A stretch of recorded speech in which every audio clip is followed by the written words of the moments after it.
Mariglen, të përshëndes. Të përshëndes, Aida. Atëherë, ju i keni ndjekur, sikurse e neve, ato 5 minutat e para, gjithçka duket, ose 10 minutat e para, pra me një prezantim, është thjesht çështja procedure, megjithatë, çfarë pritet të ndodhë gjatë ditës së sotme? Atëherë, ditën e sotme, Aida, gjykata kushtetuese shqyrton ankimimin e bërë nga zoti Veliaj në cilësinë e kryetarit të bashkisë për vendimin e marrë fillimisht nga Këshilli Bashkiak i Tiranës dhe më pas miratimin e saj nga Këshilli i Ministrave për shkarkimin e tij. Duhet të themi, Aida, që Këshilli Bashkiak ka shkarkuar zoti Veliajin duke interpretuar në sajt të nenit 62, pra për pushtetin vendor, që parashikon faktin që zoti Veliaj mungon në detyrën e tij për një afat më shumë se 3 muaj. Në këtë kushte, Këshilli Bashkiak është mbledhur për të shkarkuar dhe më pas e miratoi edhe Këshilli i Ministrave.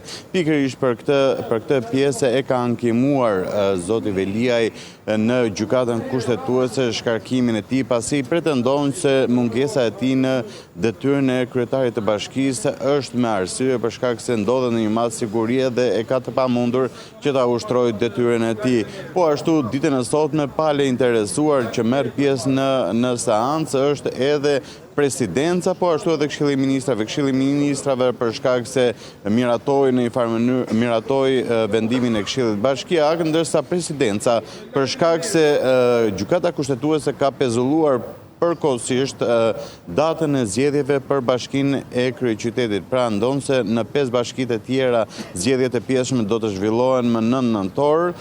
Në Tiranë kjo datë është anulluar, po themi, për shkak të pezullimit, sepse e ka marrë në shqyrtim gjykata kushtetuese ankimimin e zotit Veliaj. Nga ana tjetër, presidenca në arsyetimin që ka bërë kur mori ose kur nxori dekretin e presidentit për zgjedhjet e pjesshme, tha se presidenti e mori këtë vendim për shkak se Këshilli Bashkiak e ka shkarkuar jo për shkelje të rëndë të kushtetutës kryetarin e Bashkisë së Tiranës, por për shkak të nenit të 62 për pushtetin vendor që është për shkak se mungon. Po të kishte qenë sipas tyre për nenin 115 të kushtetutës, që është për shkelje të rëndë kushtetutë tjerë, atëherë do të ishte subjekt i gjykatës kushtetuese që të shqyrtoi dhe më pas të kishim një, po themi, mos dekretimin e zgjedhjeve.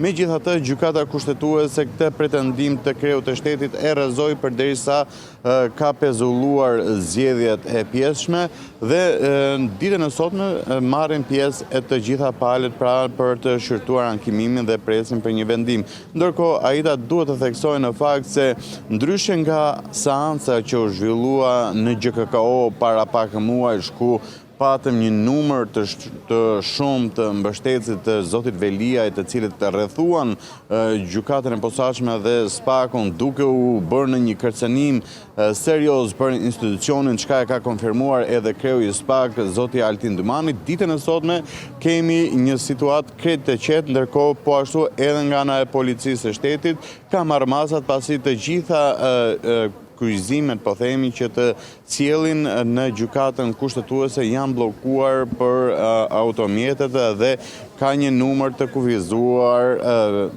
personash që qarkullojnë dhe nuk ka fare mbështetës as nga ligjvënësit e Partisë Socialiste, as nga ish-funksionarët e partisë, as nga ish-funksionarët e Bashkisë së Kryeqytetit. Ka vetëm punonjës media, punonjës policie, të cilët ndjekin zhvillimin dhe po ashtu nga ana e policisë për mbarvajtjen e procesit.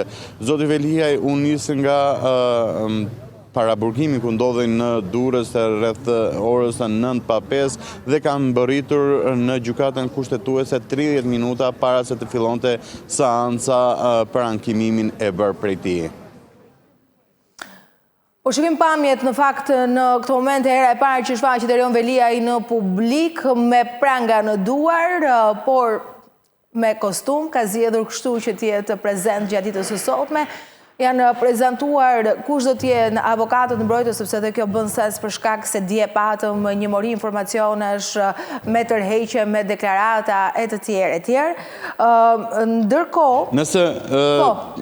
Nëse mund t'i përmend që si avokatët edhe Alban Dokushi avokat dhe Erald Yzeiraj janë avokatët, ndërkohë nga institucioni presidentit kanë konfirmuar si pas letrës pra që nga kanë bërritur nga gjykata kushtetuese, është Hemion Brau që është shefi kabinetit e presidentit, Bajram Bekaj, është Ilirian Rusmajli që është këshilltari ligjor dhe zonja Eriola Shia nga ana e presidentit. Ndërkohë nga Këshilli i Ministrave kemi Herald Jonuzajn, Vangelt Duni dhe avokatja e shtetit Irma Qosja. Këto janë pjesëmarrësit të cilët kanë konfirmuar dhe janë në seancën e ditës së sotme nga zoti Veliaj, por edhe nga presidenca dhe nga Këshilli i Ministrave. E qartë.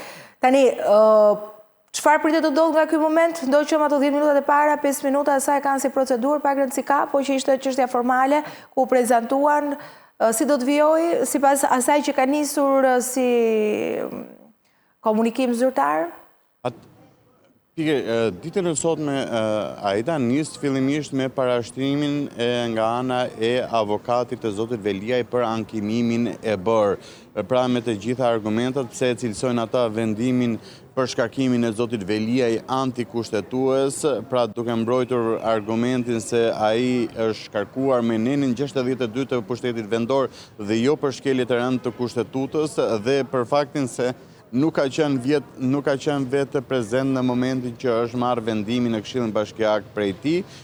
Pra dhe ndërkohë pas parashtrimeve që do të bëjnë nga ana e avokatëve të zotit Veliaj, do të jetë Këshilli i Ministrave që do t'japin opinionin e tyre dhe më pas trupa gjykuese pasi bën pyetjet për secilin nga palët që janë në seancë. Pasi bon pyetjet triqet trupa gjykuese për vendim dhe vendimi ose jepet ditën e sotme, çka në praktikat e mëparshme është shumë e vështirë, nuk është një praktike që ndodh shpesh që vendimi të jepet ditën e sotme, por të riqen për vendim dhe më pas brenda muajit kryesisht, brenda një muaji kryesisht dalin me vendimin paraprak dhe më pas pritet vendimi i zbardhur i plot. Mbetet për të parë në fakt nëse vendimi që do të jetë një vendim i unifikuar apo vendim shumice. Pas të ndahen anëtarët e gjykatës do të jetë interesante kjo, se gjithmonë e lexojmë. Nëse të gjitha anëtarët e gjykatës do të jenë në një mendje, po themen, duke interpretuar njësoj nenet dhe ligjet e vendit, apo do kemi me vendim shumice dhe mbetet për të parë pastaj argumenti që japin pakica ose gjyqtarët e cilët do të votojnë ndryshe. Ndërkohë, qëndro dhe pak Mariglen me ne, derisa të nisi pra seanca, sepse do t'jemi edhe me kolegun tjetër, Gjevajer Zhabina, kështu që do të qëndrojmë të tre edhe pak minuta, besoj. Gjeve, mirë se erdhe. Qëndrojmë pra edhe me Mariglenin, ndërkohë, Gjeve, procedurialisht, nisë si një seancë normale, me prezentimin e rregullave të asaj se çfarë ndodh. Tani sipas njoftimit që ka mbritur, kur pritet të rinisë? Po tani nuk... Se ka një agenda aty? Jo, ka një agenda, por nuk ka një përcaktim kohor se sa i duhet kam përshtypjen gjykatës kushtetuese për të marrë vendimin për kërkesën që është bërë nga presidenti i Republikës, nga pala e presidentit të Republikës, i cili ka kërkuar në një farë mënyrë që të dëgjohet për dekretin e nxjerrë për zgjedhjet në bashkinë Tiranë. Ky është thelbi i kërkesës që kanë bërë, po them, avokatët ose ato që mbrojnë presidentin e Republikës në këtë proces, pasi duhet thënë që zoti Veliaj ka kundërshtuar e para vendimin e kryeministrit dhe qeverisë për ta shkarkuar atë nga detyra pas vendimit të Këshillit Bashkiak, dhe e dyta që ka kundërshtuar presidentin e Republikës, i cili ka dekretuar datën e zgjedhjeve në bashkinë Tiranë. Presidenti i Republikës ka kërkuar që mos tjetë pjesë e këtij procesi, duke qenë që nuk është dëgjuar për dekretin e nxjerrë, kanë kërkuar që dëgjojë, ndoshta edhe me të drejtë, por interesant ishte argumenti që dha avokati i zotit Velia, Ermal Yzeira, i cili tha që aktivizimi i dekretit presidentit ka sjellë si pasojë caktimin e datës së zgjedhjeve. Automatikisht zoti Velia nuk do të ishte më kryetar bashkie pasi ishte caktuar një datë e re zgjedhjesh, dhe për këtë arsye duhet jetë pjesë e këtij procesi gjyqësor. Paktën nuk kështu e kuptova nga mënyra se si palët komunikuan dhe argumentuan në këtë proces, do të jetë në tagrin tashmë të gjykatës kushtetuese nëse do të vendos nëse kërkesa e zotit Veliaj për të goditur edhe dekretin e presidentit do të jetë pjesë e kësaj seance gjyqësore apo do të jetë një seancë tjetër. Por unë kam përshtypjen, duke qenë që kemi të bëjmë me të njëjtin objekt, kam përshtypjen se në themel, në thelb, ky është i njëjti objekt në të dyja kërkesat e zotit Veliaj, kam përshtypjen që do të jemi përballë një procesi gjyqësor dhe kam përshtypjen që do të jetë një ditë e gjatë dhe duke qenë që debatet të tilla, po them kushtetuese, zgjasin me orë të tëra, ashtu siç tha dhe Marikleni, unë kam përshtypjen që nuk do të kemi një vendim gjatë ditës së sotme, megjithatë duhet presim. Interesante për mendimin tim do të jetë fjala e zotit Velia, megjithatë do të kemi mundësi që ta E kuptoj. Mariklen, çfarë që dje një zhurmë nëse do të jetë ose jo seanca, çështja e avokatëve, ndërkohë që dim që për Velian janë regjistruar disa avokat, ndryshuar rrugës për procedurë nuk e di, por di që do kushe për shembull ka qenë aty që në fillim është regjistruar dhe është një nga njerëzit që... Kam përshtypjen që është një nga njerëzit e afërt të zotit Velia, kështu që ka qenë dhe sekretari i përgjithshëm edhe sekretari i përgjithshëm i Bashkisë së Tiranës, kështu që ta do mendja që do të ishte aty. Po dje pra pati një zhurmë sa i takon kush do të jetë, kush u tërhoq, pse u tërhoq. Jo do kush, se do kush është aty. Po, ka pas edhe një debat më përpara në fakt Aida, sa i përket edhe avokatëve të huaj që ka pas zoti Veliaj, të cili për shkak se nuk e kam patur jurisdiksionin në Shqipëri për ta ushtruar detyrën e tyre dhe kam pasur pra kanë qenë të diskutimet e tilla sa i përket përfaqësimit të tij ligjor. Ka ndodhur debat i cili është bërë edhe më herët në sa i përket vizitave për në Burgun, në paraburgim ku ndodhej zoti Velia, edhe po ashtu ka vijuar. Ndërkohë, sa i përket debateve të fundit për caktimin e zotit Erald Junuzaj në Mosgaboj, kam përshtypjen se është në vazhdim, po them, edhe të zyrës ligjore nga ku përfaqësohet zoti Velia, po ashtu edhe për këtë në fakt ka patur akuza nga ana e opozitës, duhet thënë Aida, se ka pasur pretendimi që zoti Velia pra mbroj nga zyra avokatisë drejtorit të shkollës së magjistraturës. Këto kanë qenë të paktën pretendimet nga ana e opozitës së Shqipërisë. Dhe çka ka kundërshtuar për shkak se zoti pra drejtori i shkollës së magjistraturës praktikisht nuk do duhet që të kishte që të ushtronte një aktivitet tjetër përveç asaj ku është. Po Xhevi? Po ditë them që do të ketë debat kjo seancë pikërisht për shkak të veprimeve që janë marrë, po them që nga shkarkimi, po them ta marrim nga fillimi, që nga po them mbrojtja që u bë fillimisht zotit Velia që do të ishte në krye të bashkisë derisa të kishte një vendim të formës së prerë, ndoshta edhe për shkak të rasteve të tjera që kryetar bashkisë kanë çështje në SPAK dhe pavarësisht kësaj, ata vazhdojnë të ushtrojnë detyrën e tyre. Rasti i kryetarit bashkisë së Rogozhinës, rasti i kryetarit... Që patjetër do të visi argument, po thua. Po, edhe rasti i kryetarit të bashkisë së Tropojës. Kështu që, ndërsa në rastin e zotit Veliaj, pam që fillimisht ai nga mazhoranca u mbrojt dhe do të ishte aty deri në fund po them të betejës së tij ligjore deri në gjykatën e apelit, por më pas pam që mori një tjetër rrjedh, u kërkua që të aktivizohej Këshilli Bashkiak, ta shkarkonte për shkak të mosparaqitjes së tij në detyrë për 3 muaj. Kjo ndoshta han edhe shumë debat sepse zoti Velia në një farë mënyrë kishte arsye që të mungonte në punë, ishte i arrestuar. Ndoshta këtu na vjen si argument më pas edhe zoti Berisha, ku gjykata në mos gaboj ishte parlamenti ai që konstatoi që kishte arsye pse zoti Berisha nuk shkonte në parlament.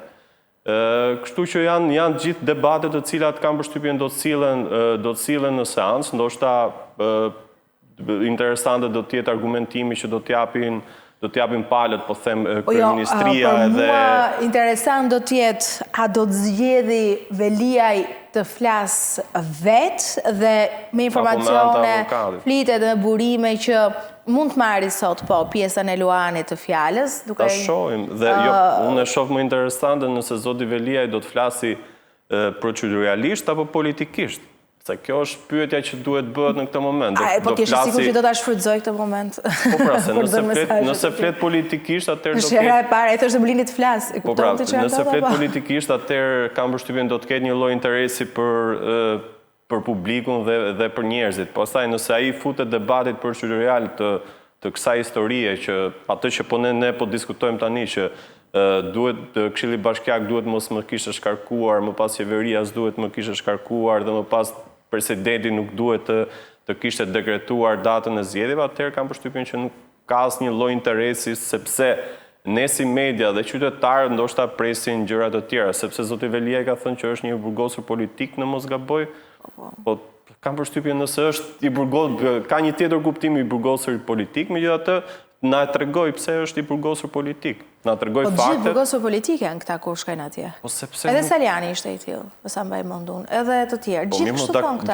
Dakord, po edhe Saliani po deshe ti, po kam përshtypjen që në këtë rast po flasim për zotin Veliaj. Tani na tregoj zoti Veliaj pse është i burgosur politik. Arsyet dhe ato, po them kriteret që plotson një burgosur politik nuk janë këto të zotit Veliaj. Nëse ne nuk dim gjërat atëherë, zoti Veliaj na i thotë dhe të na përcaktoj pse ai është i burgosur politik dhe kush janë njerëzit të cilët e kanë burgosur. Sepse nëse është kështu, nuk është vetëm Olsi Dado ai që edhe ka burgosur, apo edhe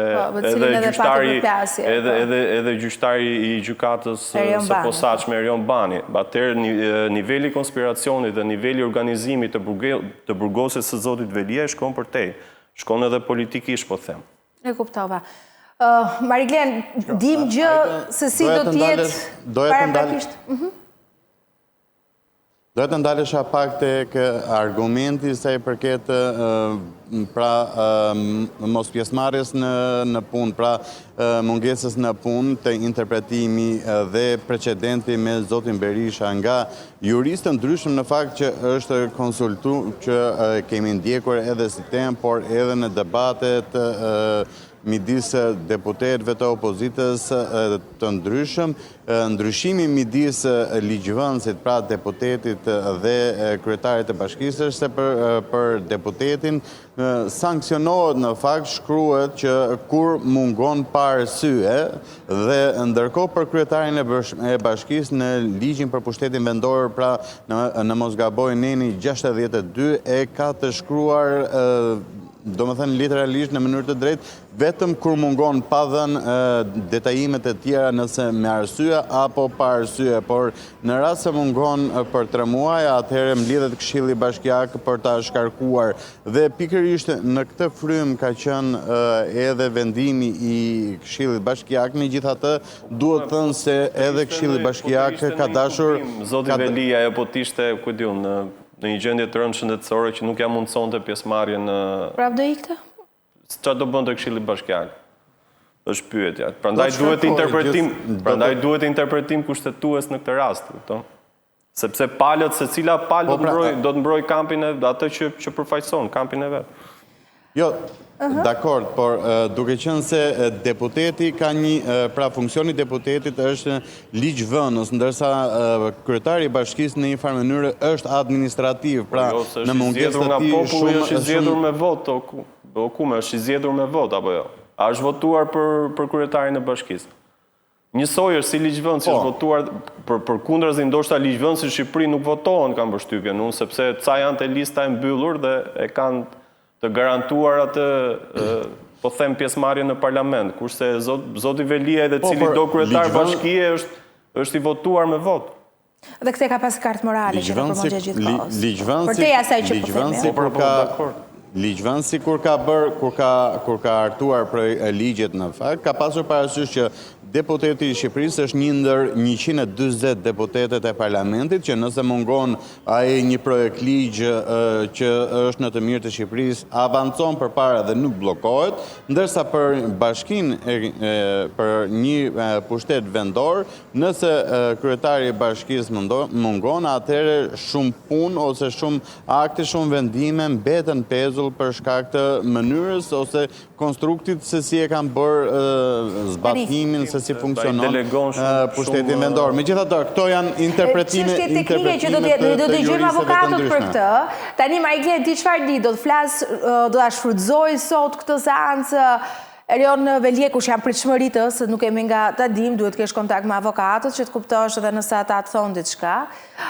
Se si do të jetë, do ta shfrytëzoj për përcjell mesazhet e tij, për të drejtuar atyre që e kanë votuar, që e ka përdorur si kartën më të fortë, si pretendim në fakt, apo do të jenë avokatët që do të bëjnë mbrojtjen e tij. Se interes ndoshta mund të ketë edhe fjala e Veliaj deri diku, i cili me aq mekanizma sa i ka mbetur, është përpjekur që ta japë këtë sinjal që ai do të flasë, është mohuar pra e drejta për të shprehur.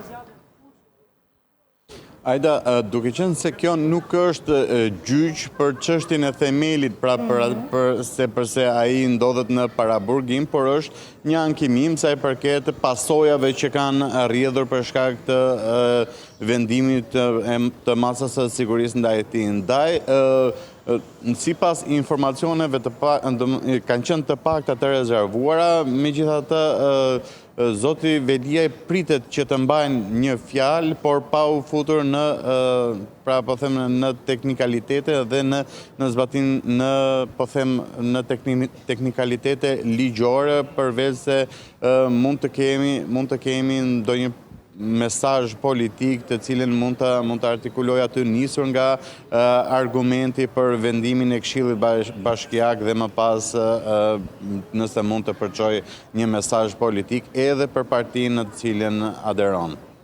E qartë.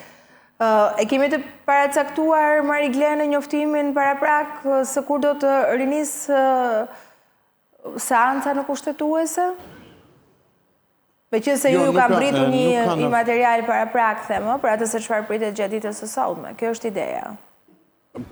E kuptoj, jo, në fakt për rinisjen e seancës nuk ka një njoftim tjetër se kur mund të rinisë seanca. Megjithatë mbetet për të parë pra se sa do të zgjasin shqyrtimi i kërkesës së bërë në seancën e sotme, pra për bashkimin e dy çështjeve, që të trajtohet edhe kërkesa e presidentit të Republikës së Shqipërisë. Si merren masat kur një eksponent si Erion Veliaj duhet të vi në Tiranë nga Durrësi? Dje u konfirmuar që po ishin marrë gjitha masa nga drejtoria e burgjeve, si veprohet? Po, varet nga kërkesa e subjektit në këtë rast të zotit Veliaj, cili ka pasur dëshirën e tij për të qenë pjesë e diskutimeve në gjykatën kushtetuese në këtë seancë. Dhe sigurisht që është në të drejtën e tij për të qenë pjesë e saj dhe në një farë mënyrë gjykata kushtetuese nuk ka çfarë bën pas kësaj kërkese, përveç se ta miratoj, pasi ai kërkon që të flasë dhe të dëgjohet, duke qenë që është ai, po them, subjekti dhe shtrumbullari i gjithë kësaj seance gjyqësore. Më pas drejtoria e burgjeve ka detyrimin që ta sjellë atë dhe të merret me organizimin për ta sjellë në gjykatën kushtetuese, dhe pam që ishte një, po them, një mënyrë shumë e detajuar po them, drejtorisë së burgjeve, e cila ka nisur që në mëngjes në paraburgimin e Durrësit dhe nga aty më pas është sjellë në gjykatën kushtetuese, i shoqëruar me një tokë shoqërimi nga policia e burgjeve, të cilët qëndrojnë jashtë dyerve të gjykatës. Sigurisht që ai ka mbritur i prangosur në dyert e gjykatës kushtetuese, por si shohim në seancë, seanca sigurisht që është një tjetër histori, të gjitha palët janë të barabarta në atë seancë dhe në atë sallë, ka një tjetër solemnitet, dhe sigurisht që do të vazhdojmë me dëgjimin e zotit Veliaj në gjitha të çfarë ai ka për thënë për atë që është objekt gjykimi. Pasi duhet ndajmë historinë. Se po rinisë dhe ndoshta më ndihmon pak regjia, që ta shikojmë, mbyllë fjalinë, se më duket se ku ta ndërpreva kështu, po është sinjal që më vjen nga... Të sqarojmë publikun që kjo është një seancë për shkarkimin e zotit Veliaj nga qeveria, nga posti i kryetarit bashkisë, dhe nuk ka lidhje me procedimin e tij penal për akuzat e korrupsionit edhe të... Ato që gjithë shqiptarët i dinë.